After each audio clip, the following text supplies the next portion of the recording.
ఆయన దగ్గర కూడా పైసలు లేవు, ఏం చేస్తాడు? అంటే పైసలు లేవు అనుకుంటే మరి ఉచిత పథకాలు ఎందుకు పెట్టిండు, ఉచిత హామీలు ఎందుకు? ఆయన గెలవాలి, ఆయన గెలవాలని పెట్టాడేమో మన. ఆ. కానీ గెలవాలి అంటే ఇప్పుడు ఉండాలి కదా, పథకాలు మరి ఇవ్వాలి. లేవు కదా ఆడ. ఆ. భగవాన్ కాల్ చేసిపోయాడు ఆయన. ఆ. మరి ఎట్లా? ఇప్పుడు ఉచిత పథకాల్లో చూసుకున్నట్టయితే ఉచిత బస్సు, ఉచిత కరెంట్ అనేది బాగా వస్తుంది. బాగా వస్తుంది. సో ఫ్రీ బస్సు ఉంచితే మంచిగా ఉంటుందా, తీసేస్తే మంచిగా ఉంటుందా? లేడీస్ కి అయితే ఉంటే మంచిగా అనిపిస్తుంది వాళ్ళకు. ఆ.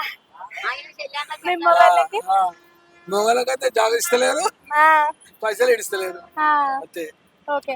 అయితే ఫ్రీ బస్సు పెట్టడం వల్ల పప్పు, ఉప్పు, నూనె, బియ్యం వీటి మీద రేట్లు పెరుగుతున్నాయి కదా, మరి తీసేయాలంటారా ఫ్రీ బస్సు? ఎట్లా వీళ్ళకి ఫ్రీ ఉన్నప్పుడు వాళ్ళు ఎక్కిస్తారు, తప్పదు కదా. ఆ. వీళ్ళకి ఫ్రీ, వీళ్ళ కోట అక్కడ పోతుంది మరి, దాని మీద ఎక్కిస్తున్నారు, ఏం చేస్తారు? అయితే ఇప్పుడు హైడ్రా అని ఒక సిస్టమ్ ని తీసుకొచ్చి ఇల్లు కూల్చేస్తుండు కదా, మరి అది కరెక్టే అంటారా ఇల్లు కూల్చేయడం? కరెక్ట్ అంటే అప్పుడు తెలుసుకోవాలి, అప్పుడు వాళ్ళు కట్టేటప్పుడు తెలుసుకుంటే వాళ్ళు కట్టరా. అప్పుడు పర్మిషన్ ఇచ్చిండ్రు అంటారు కదా. కేసీఆర్ ఇచ్చిండేమో, ఆ.